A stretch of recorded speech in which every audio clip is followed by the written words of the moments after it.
Wah, wah, wah. Jelang lawan Taiwan, ini dia pesan menyentuh Shin Tae-yong. Kira-kira gimana ya respon Shin Tae-yong saat ini? Fans Garuda harus simak ini. Nah loh, benar-benar di luar dugaan, ini dia strategi pelatih Taiwan jelang hadapi timnas Indonesia. Fans Garuda harus simak ini yang pasti bikin kalian terkejut saat mendengarnya. Nah ini nih, hadapi Taiwan di FIFA Matchday, berapa ya kira-kira poin yang didapat timnas Indonesia jika menang? Yuk, saksikan beritanya hingga selesai.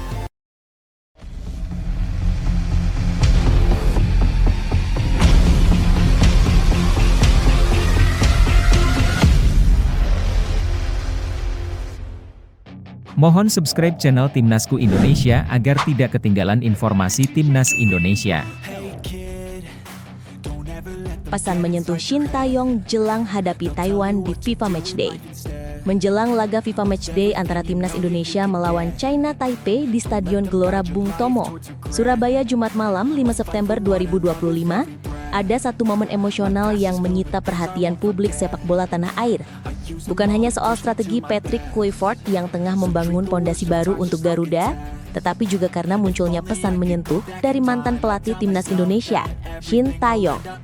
Nama Shin memang masih begitu harun di hati supporter Merah Putih, lantaran di bawah asuhannya, Indonesia untuk pertama kalinya dalam sejarah berhasil menembus putaran ketiga kualifikasi Piala Dunia.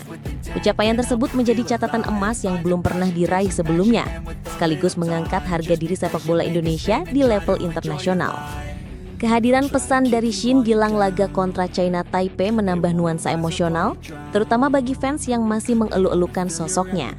Banyak yang merasa bahwa meskipun ia sudah tak lagi menjadi pelatih Garuda, kontribusi dan warisan yang ditinggalkan tetap relevan dengan perjalanan tim saat ini. Pesan yang ia sampaikan bukan hanya sekedar motivasi, melainkan juga peringatan serius mengenai tantangan besar yang akan dihadapi Indonesia di putaran keempat kualifikasi Piala Dunia 2026 mendatang. Shin Tae-yong mengingatkan bahwa Indonesia bakal menghadapi lawan-lawan tangguh dari kawasan Timur Tengah seperti Arab Saudi dan Irak. Menurutnya, faktor fisik dan kondisi iklim yang berbeda akan menjadi ujian tersendiri bagi skuad Merah Putih. Di sana akan melawan beberapa tim Timur Tengah dengan iklim dan lingkungan yang sangat berbeda. Kita perlu menyiapkan kondisi fisik dengan sangat baik. Selain itu, pertahanan juga harus dimaksimalkan meski tidak mudah, ujarnya. Pesan ini terasa sangat relevan sebab Garuda seringkali menghadapi kendala ketika bermain di wilayah dengan suhu tinggi dan intensitas permainan fisik yang begitu keras. Tak hanya soal kesiapan fisik, STY juga menekankan pentingnya kecerdasan taktik dan strategi. Ia menilai bahwa kunci keberhasilan Indonesia nanti adalah dengan menganalisis calon lawan secara mendalam. Jika menganalisis pertandingan lawan dengan baik, kita bisa mengetahui keunggulan untuk membobol pertahanan mereka. Saya yakin hasil positif bisa diraih. Tambahnya, inilah yang selalu menjadi ciri khas STY, detail, disiplin, dan selalu menekankan keseimbangan antara kerja keras fisik dan kecerdasan membaca permainan. Bagi fans, mendengar kembali suara Shin Tae-yong tentu membangkitkan nostalgia. Banyak yang teringat bagaimana ia membawa Indonesia bangkit dari keterpurukan, melatih mental para pemain muda hingga mengubah gaya permainan Garuda menjadi lebih modern.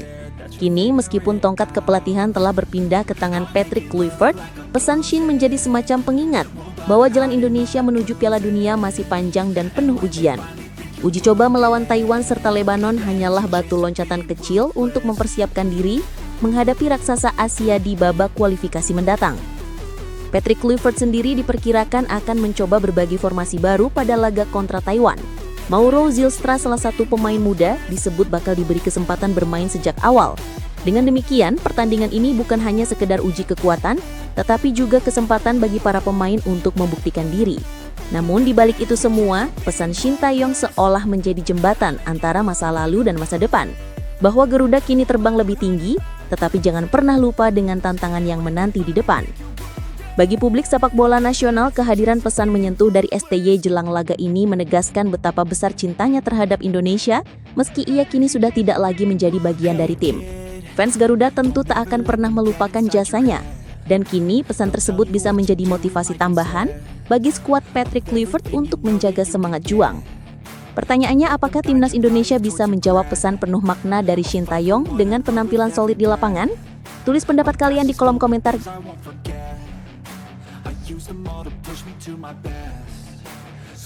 Kata pelatih Taiwan jelang hadapi timnas Indonesia. Menjelang laga uji coba melawan timnas Indonesia di Stadion Gelora Bung Tomo, Surabaya, Jumat 5 September 2025, pelatih Taiwan Huang Zhiming melontarkan kata-kata yang cukup mengejutkan. Dalam konferensi pers sehari sebelum pertandingan, ia secara belak-belakan mengungkapkan strategi yang akan digunakan timnya saat menghadapi Garuda. Menurut Huang, Taiwan tidak akan bermain terbuka, melainkan lebih fokus bertahan dan memanfaatkan serangan balik. Ungkapan ini sontak membuat banyak penggemar sepak bola terkejut, karena jarang ada pelatih yang terang-terangan membeberkan strategi sebelum pertandingan penting. Huang menyadari betul bahwa timnas Indonesia saat ini berada di level permainan yang jauh lebih baik dibandingkan Taiwan. Dari segi ranking FIFA, Garuda menempati posisi 118 dunia, sementara Taiwan masih berada di urutan 172. Perbedaan peringkat yang cukup jauh membuat Huang memilih pendekatan realistis. Kami akan lebih fokus pada pertahanan. Setelah bertahan, baru kami akan mencoba menyerang balik, ujarnya dengan percaya diri. Kalimat itu menjadi sorotan, karena seakan-akan ia sudah pasrah menghadapi dominasi Indonesia, namun tetap menyimpan kejutan lewat strategi serangan balik cepat. Lebih lanjut, Huang menjelaskan bahwa laga melawan Indonesia bukan hanya sekadar uji coba, melainkan bagian penting dari persiapan timnya menghadapi kualifikasi Piala Asia 2027 bulan Oktober mendatang. Menariknya, ia menyebut Indonesia memiliki level permainan yang seimbang dengan Thailand, calon lawan utama mereka di babak kualifikasi. Jadi, tidak masalah apakah melawan Indonesia atau Thailand. Itulah alasan kami datang ke kompetisi ini, katanya. Pernyataan ini tentu cukup mengejutkan karena ia menempatkan Garuda sejajar dengan salah satu tim kuat Asia Tenggara. Pelatih berusia 51 tahun itu juga tidak menutup mata terhadap perkembangan signifikan yang dialami skuad Indonesia. Menurutnya, Garuda kini semakin kuat dengan kehadiran pemain-pemain naturalisasi, generasi muda berbakat, serta jajaran staf kepelataran baru di bawah arahan Patrick Kluivert. Meski sadar akan keunggulan Indonesia, Huang tetap menekankan pentingnya mental juang bagi anak asuhnya. Kami akan memberikan 100% usaha untuk menampilkan pertandingan yang baik besok, tuturnya. Ia ingin pemainnya tampil penuh energi, menunjukkan semangat pantang menyerah meski hadapi tekanan dari puluhan ribu supporter tuan rumah di Surabaya. Yang lebih menarik lagi, Taiwan datang ke Indonesia tanpa sejumlah pilar utama mereka. Kapten Chen Poi Liang serta pemain naturalisasi andalan Ange Kwame dipastikan tidak ikut serta. Beberapa pemain diaspora seperti Miguel Sandberg, Emilio Estevez, hingga Christopher Thiaw juga absen pada jeda internasional kali ini. Sebagai gantinya, Huang membawa sejumlah pemain muda potensial berusia di bawah 20 tahun, seperti Ye Chin-chun, Kung Chi-hyu, dan Wu Yufan. Meski begitu, Taiwan masih diperkuat beberapa pemain senior, seperti Chen Tingyang dan Wu Chungqing, untuk menjaga keseimbangan pengalaman dalam skuad. Keputusan membawa skuad yang relatif muda ini sekaligus menjadi sinyal bahwa Taiwan sedang menatap masa depan. Dengan menguji para pemain muda melawan Indonesia, Huang berharap mereka bisa mendapatkan pengalaman berharga di level internasional. Di sisi lain, hal ini juga bisa menjadi keuntungan bagi Garuda yang memiliki komposisi pemain lebih matang dan berpengalaman. Namun justru disitulah letak kejutan yang mungkin disimpan Taiwan. Dengan kombinasi pemain muda penuh semangat dan strategi bertahan ketat disertai serangan balik cepat, mereka bisa saja memberikan kesulitan yang tidak terduga bagi Indonesia. Pertandingan ini pada akhirnya bukan sekadar duel uji coba, tetapi juga pertemuan dua filosofi berbeda. Indonesia dengan permainan menyerang dan dukungan penuh supporter, sementara Taiwan dengan pendekatan realistis bertahan lalu menyerang balik. Kata-kata mengejutkan Huang Zhiming yang terang-terangan membeberkan strateginya jelas menambah bumbu tersendiri jelang laga. Apakah ini sebuah strategi perang urat syaraf jelang laga atau benar-benar akan diterapkan di lapangan? Bagaimana menurut kalian? Apakah pernyataan mengejutkan pelatih Taiwan ini hanya taktik perang urat syaraf jelang laga atau benar-benar akan diterapkan di lapangan? Tulis pendapat kalian di kolom komentar.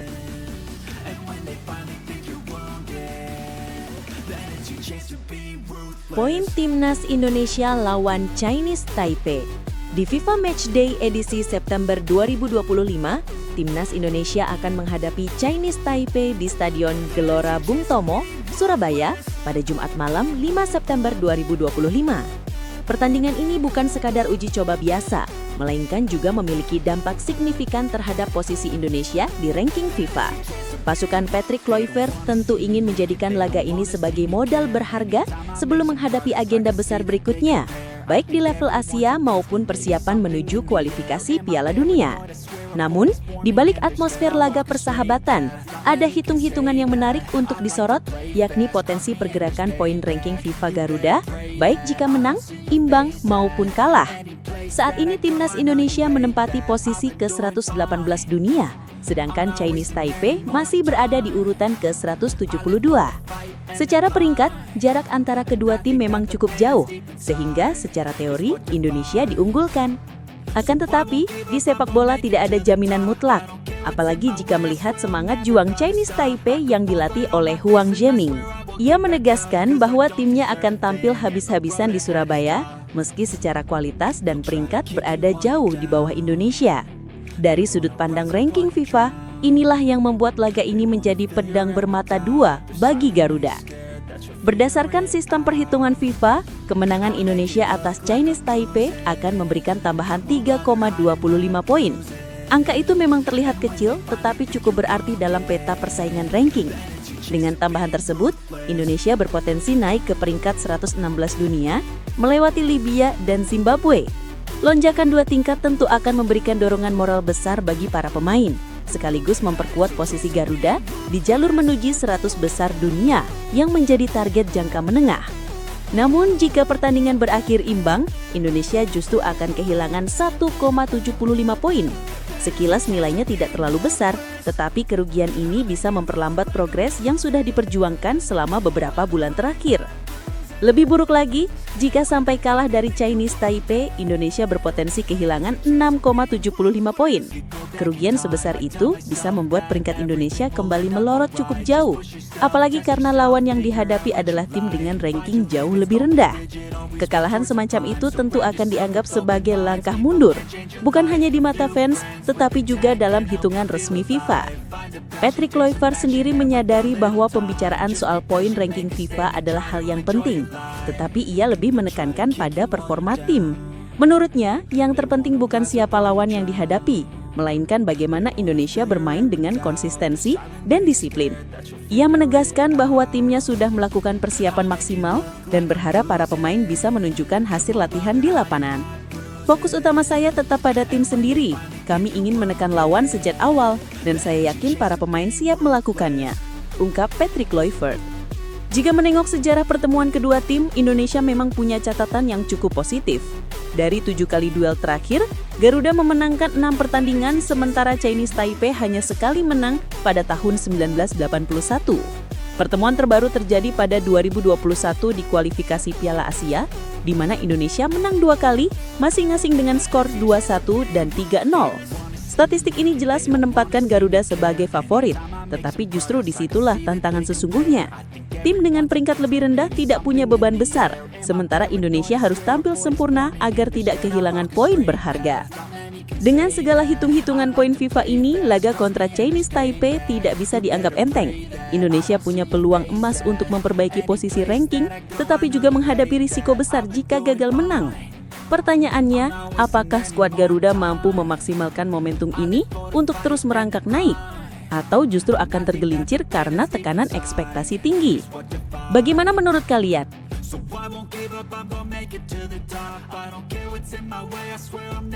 Respon Patrick Kluivert mundurnya Mads Hilgers dari Timnas Indonesia. Timnas Indonesia sedang menghadapi ujian kecil jelang 2 laga uji coba FIFA Matchday September 2025. Kabar mengejutkan datang ketika Mads Hilgers, salah satu bek utama Garuda, dipastikan batal bergabung bersama skuad asuhan Patrick Kluivert. Hilgers yang sebelumnya dipanggil untuk menghadapi Chinese Taipei pada 5 September dan Lebanon pada 8 September di Stadion Gelora Bung Tomo, Surabaya, harus mengundurkan diri lantaran sibuk menyelesaikan urusan kepindahan klub. Situasi ini tentu menjadi kehilangan bagi Garuda, mengingat Hilgers termasuk sosok penting di lini pertahanan, terlebih dengan kualitasnya yang sudah terbukti di level Eropa. Mundurnya Hilgers sebenarnya tidak terlepas dari proses transfer yang ia jalani. Sang bek 24 tahun sempat dikabarkan hampir merapat ke Stade Brestoy 29, klub Ligue 1 Prancis. Namun kepindahan itu gagal terrealisasi di detik-detik akhir bursa transfer musim panas. Ketidakpastian ini membuat Hilgers harus tetap fokus mengurus masa depannya di level klub. Bagi seorang pemain profesional, masa depan di klub menjadi sangat penting, apalagi jika menyangkut menit bermain, karir jangka panjang, dan kesempatan berkembang. Tidak heran PSSI akhirnya memastikan Hilgers tidak bisa ikut serta membela Garuda di FIFA Matchday kali ini. Patrick Kluivert, pelatih timnas Indonesia, menanggapi kabar tersebut dengan tenang dan penuh pengertian. Ia mengakui bahwa situasi yang sedang dihadapi Hilgers tidak mudah. Pertama-tama, situasi mes tentu saja tidak baik untuknya. Deadline di beberapa negara masih berjalan, dan situasi untuknya tidak baik. Pernyataan ini menunjukkan sikap bijak seorang pelatih yang tidak hanya memikirkan kepentingan tim nasional, tetapi juga masa depan pemainnya. Baginya, Hilgers berada dalam kondisi dilematis yang perlu ditangani dengan hati-hati. Meski demikian, Kluivert menegaskan bahwa absennya Hilgers tidak akan mengganggu fokus persiapan Garuda. Menurutnya, 2 laga uji coba ini tetap menjadi bagian penting dari rangkaian persiapan menuju putaran keempat kualifikasi Piala Dunia 2026. Karena seperti yang Anda katakan, 2 pertandingan internasional yang kami mainkan saat ini sangat penting, jelas Kluivert. Hal ini menunjukkan bahwa pelatih asal Belanda itu tetap menaruh perhatian serius pada agenda tim meski kehilangan salah satu pemain kunci. Dalam pernyataannya, Kluivert juga menambahkan bahwa seluruh skuad sedang bekerja keras mempersiapkan diri menghadapi lawan-lawan yang lebih berat di masa mendatang, termasuk Arab Saudi. Absennya Hilgers memang disayangkan, tetapi pelatih berusia 49 tahun itu tidak ingin menjadikan hal ini sebagai alasan melemahnya performa tim. Kalau seorang pemain tidak bisa bergabung, itu tidak baik untuknya, karena sekarang kami sedang merencanakan hal lain atau hal berbeda, kata Kluivert. Lebih jauh, Kluivert menunjukkan empati kepada Hilgers dengan berharap yang terbaik untuk sang pemain. Ia menyadari bahwa setiap pemain tentu ingin hadir dan berjuang bersama timnas. Namun terkadang ada hal-hal di luar lapangan yang harus diprioritaskan. Tapi semua orang ingin ada di sini. Sayangnya dia tidak bisa hadir, jadi dia harus mengurus urusan klubnya. Saya berharap yang terbaik untuknya, tentu saja, ungkap Kluivert. Dari pernyataan ini, terlihat bahwa Kluivert tidak hanya berperan sebagai pelatih, tetapi juga figur yang memahami dinamika kehidupan seorang pemain. Absennya Hilgers memang bisa sedikit mengurangi kekuatan Garuda di lini belakang, tetapi di sisi lain, hal ini bisa menjadi kesempatan emas bagi pemain lain untuk unjuk kemampuan. Dalam sepak bola, setiap kehilangan selalu membuka ruang bagi pemain lain untuk membuktikan diri. Laga melawan Chinese Taipei dan Lebanon bisa menjadi ajang bagi bek muda Indonesia untuk mengambil peran yang ditinggalkan Hilgers. Dengan persiapan yang matang, Garuda diyakini tetap bisa tampil solid dan kompetitif di hadapan para pendukungnya. Kini, fokus utama tim tetap terjaga. Patrick Kluivert bersama para pemain berkomitmen memaksimalkan 2 laga uji coba ini sebagai sarana membangun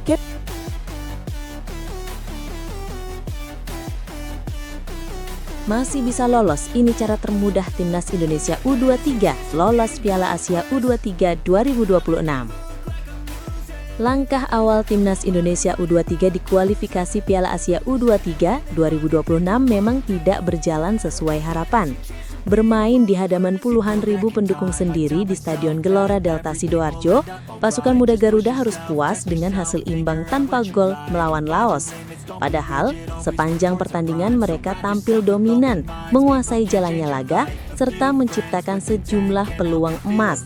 Namun, rapatnya pertahanan Laos yang bermain sangat disiplin membuat serangan Indonesia sering kandas sebelum mencapai sasaran. Hasil ini sontak menimbulkan tanda tanya besar. Apakah timnas Indonesia masih mampu lolos ke Piala Asia U23 2026? Kondisi semakin rumit setelah di laga lain, Korea Selatan tampil garang dengan menghajar Makau 5 gol tanpa balas.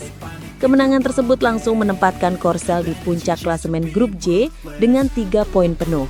Sementara itu, Indonesia harus rela berada di posisi kedua dengan hanya mengoleksi 1 poin dan Laos di posisi ketiga dengan poin yang sama. Dengan sistem kompetisi yang hanya memberikan tiket otomatis untuk juara grup, jelas situasi ini tidaklah menguntungkan bagi Indonesia. Meski begitu, kabar terbaru menyebutkan bahwa masih ada jalan yang bisa ditempuh oleh skuad Garuda Muda. Jalan ini bahkan disebut sebagai cara paling mudah agar Indonesia tetap punya peluang besar melangkah ke putaran final. Pasalnya, selain 12 tiket otomatis untuk juara grup dan tuan rumah Arab Saudi, masih tersedia 4 slot tambahan yang diperebutkan oleh runner-up terbaik dari 11 grup. Artinya, peluang Indonesia sama sekali belum tertutup, asalkan mampu menjaga konsistensi dan tidak lagi kehilangan poin di sisa laga. Disinilah peran tim kepelatihan Gerard van den Berg menjadi sorotan utama. Van den Berg, dengan segudang pengalaman sebagai pemain Eropa dan kini pelatih, diharapkan bisa menemukan formula paling ampuh untuk membangkitkan mental serta strategi tim. Hasil imbang melawan Laos memang pahit, tapi bisa dijadikan bahan evaluasi berharga. Dengan komposisi pemain muda yang energik, kombinasi talenta lokal serta kehadiran pemain abroad yang sudah terbiasa dengan tekanan level tinggi, optimisme tetap perlu dipelihara. Kabar mengenai jalan termudah yang bisa ditempuh Indonesia adalah dengan memastikan kemenangan besar di laga kedua melawan Makau. Selain mengamankan 3 poin, Garuda Muda juga wajib mengejar selisih gol sebanyak mungkin. Pasalnya dalam persaingan runner-up terbaik, poin saja tidak cukup, selisih gol akan sangat menentukan. Dengan Korea Selatan sudah membantai Makau 5 gol, Indonesia tak punya pilihan lain selain meniru bahkan melampaui hasil tersebut. Andai mampu melumat Makau dengan skor telak, maka duel terakhir melawan Korea Selatan akan menjadi laga penentuan. Minimal, hasil imbang melawan Korsel bisa cukup bagi Indonesia untuk bersaing dalam klasemen runner-up terbaik. Namun jika berani bermimpi lebih besar, kemenangan atas Korsel tentu akan membuat Indonesia langsung melaju sebagai juara grup.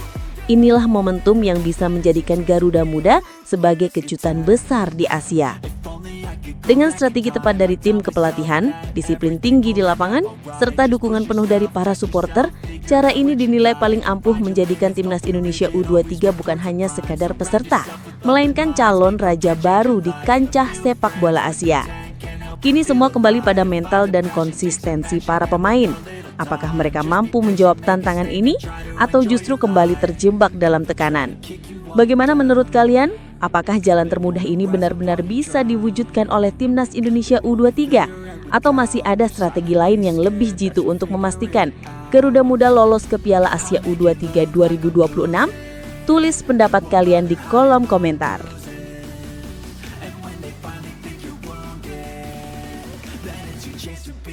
Imbang lawan Laos, Gerard van den Berg ogah bahas lawan Makau dan Korea Selatan.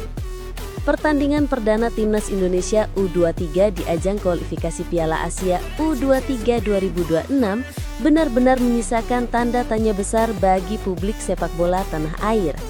Pasalnya, skuad Garuda Muda yang seharusnya bisa mengamankan kemenangan dengan relatif mudah saat menghadapi Laos, justru harus puas dengan hasil imbang tanpa gol.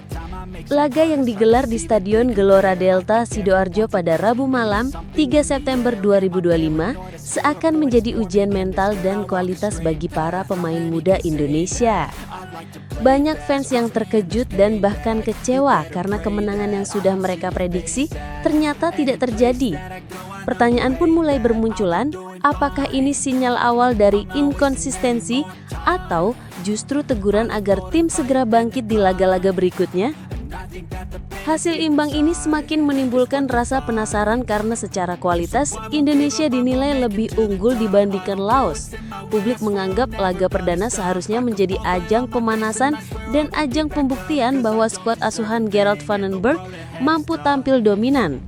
Namun, kenyataan di lapangan berkata lain. Alur permainan Indonesia tampak kurang tajam, serangan yang dibangun kerap buntu, dan penyelesaian akhir yang kurang maksimal membuat peluang-peluang emas terbuang begitu saja.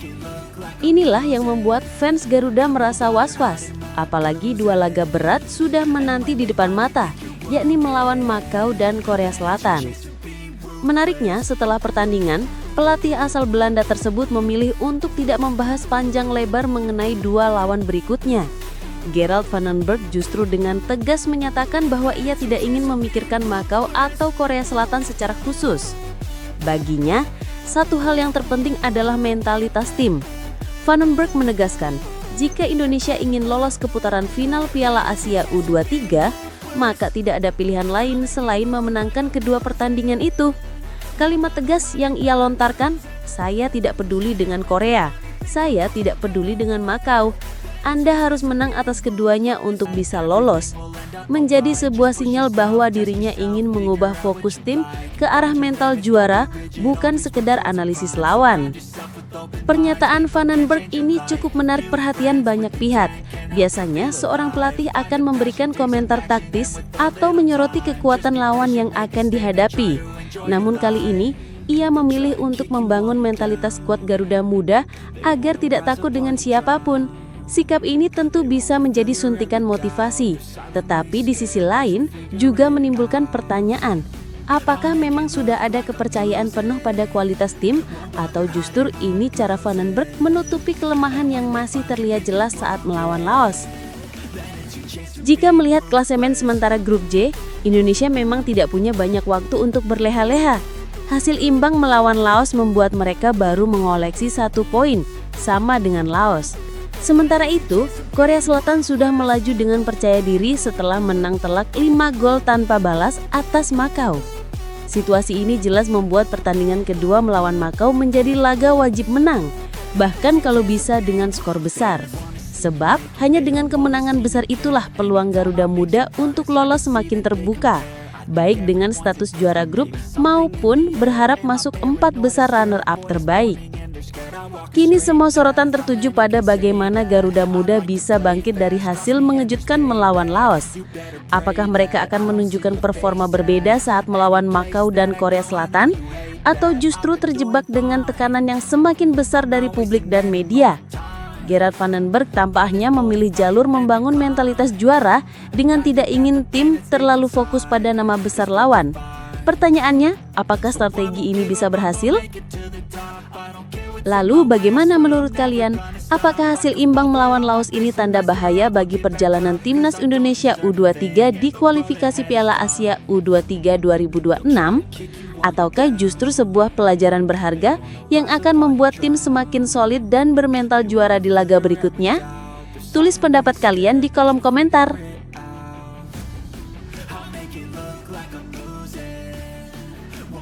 Media Vietnam dibuat terkejut, Timnas Indonesia ditahan Laos. Media Vietnam baru-baru ini dibuat kaget dengan hasil mengejutkan yang diraih Timnas Indonesia U23. Pasalnya, dalam laga pembuka grup J kualifikasi Piala Asia U23 2026, skuad Garuda Muda hanya mampu bermain imbang tanpa gol melawan Laos U23. Pertandingan yang berlangsung di Stadion Gelora Delta Sidoarjo pada Rabu malam, 3 September 2025, itu menjadi sorotan utama, terutama dari media Vietnam Soha.vn. Mereka menilai hasil ini sama saja menempatkan Indonesia di pintu kematian. Sebuah istilah yang menggambarkan betapa sulitnya peluang Garuda Muda untuk lolos ke putaran final jika tidak segera bangkit. Menurut laporan Soha.vn, hasil imbang melawan Laos sangat mengecewakan karena Indonesia seharusnya bisa meraih poin penuh. Mereka menilai satu-satunya jalan agar Indonesia tetap hidup di grup J adalah dengan menyapu bersih 2 laga tersisa. Itu artinya, kemenangan atas Makau U23 pada Sabtu 6 September 2025 dan Korea Selatan U23 pada Selasa 9 September 2025 menjadi harga mati. Jika gagal menang, maka pintu lolos ke Piala Asia U23 2026 akan tertutup rapat. Yang membuat suasana semakin menegangkan adalah kekuatan Korea Selatan U23 yang sudah terbukti di laga perdana.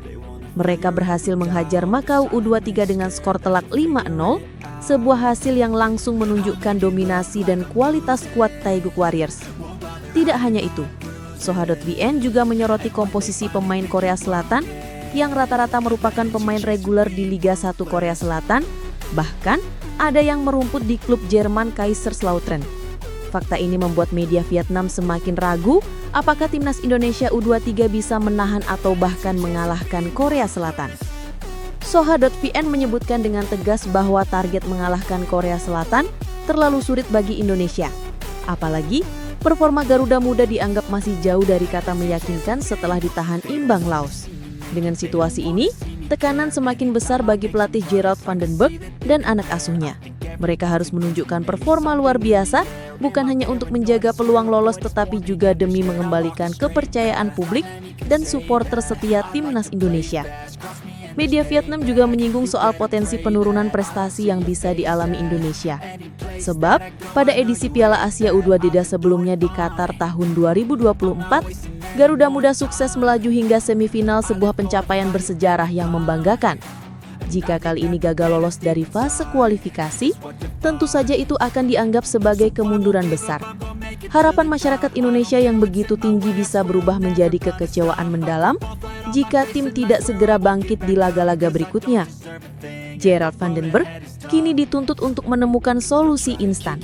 Pertandingan melawan Makau wajib dimenangkan dengan skor meyakinkan agar menambah kepercayaan diri tim sebelum menghadapi Korea Selatan. Strategi yang tepat, rotasi pemain yang cerdas serta mentalitas juara harus menjadi modal utama untuk melangkah lebih jauh. Jika tidak, kritik dan sorotan tajam dari media baik dalam negeri maupun luar negeri, seperti Vietnam, akan terus menghantungi perjalanan Garuda Muda. Pertanyaan besar kini menggantung di benak semua pecinta sepak bola Indonesia. Apakah Garuda Muda bisa bangkit dari hasil mengejutkan melawan Laos? Apakah mereka bisa menunjukkan bahwa hasil imbang itu hanyalah kesalahan kecil yang bisa ditebus di laga selanjutnya? Atau justru prediksi media Vietnam benar bahwa Indonesia sedang berada di ambang pintu kematian di ajang kualifikasi kali ini? Bagaimana menurut kalian?